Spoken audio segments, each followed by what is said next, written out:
उसका मालिक उसे बहुत पसंद करता हुआ भी एक दिन अचानक उसे छोड़ने का फैसला कर लेता है।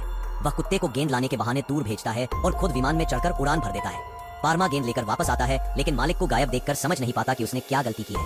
वह वहीं खड़ा होकर उदास निगाहों से देखता रहता है, पर कोई उसकी परवाह नहीं करता। जब विमान उड़ने की तैयारी करता है, पार्मा दौड़कर उसके सामने आ जाता है और अपने शरीर से रास्ता रोक देता है। मजबूरन उड़ान रोक दी जाती है। सब लोग यह दृश्य देखकर चौंक जाते हैं, पर उसका मालिक फिर भी कोई प्रतिक्रिया नहीं दिखाता। धीरे धीरे पार्मा समझने लगता है कि उसे बुलाया नहीं गया, बल्कि छोड़ दिया गया। कुत्ता 2 साल तक रोज एयरपोर्ट पर खड़ा होकर मालिक का इंतजार करता रहता है। हर बार जब विमान से कोई उतरता, वह उम्मीद से सीढ़ियों के पास जाता, पर कोई उसकी तलाश में नहीं आता। कुछ लोग उसे तंग भी करते।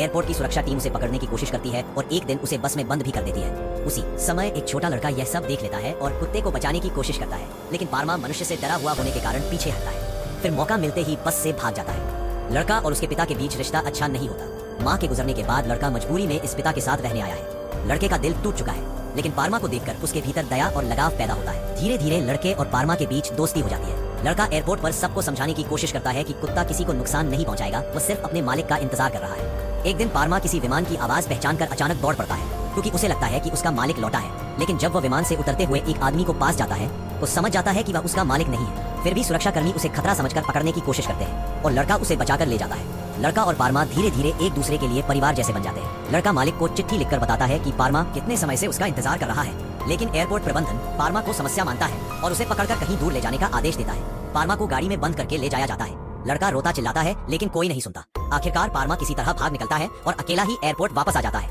जहाँ वह हमेशा मालिक की वापसी के सपने देखता रहा था। लेकिन एक दिन वह देखता है कि एक और कुत्ते को उसके मालिक ने केज में रखकर यात्रा पर भेजा है। तब पार्मा समझ जाता है कि उसका मालिक भी उसे ऐसे ही वापस ले जा सकता था, लेकिन नहीं आया। यह सच्चाई उसे तोड़ देती है।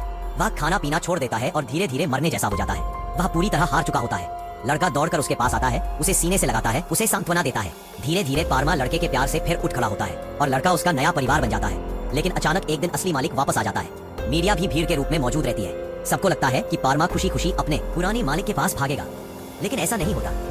पार्मा डरता है, पीछे हटता है और अंत में समझ जाता है कि उसने अब एक नया घर और नया प्यारा दोस्त पा लिया है, वो लड़का।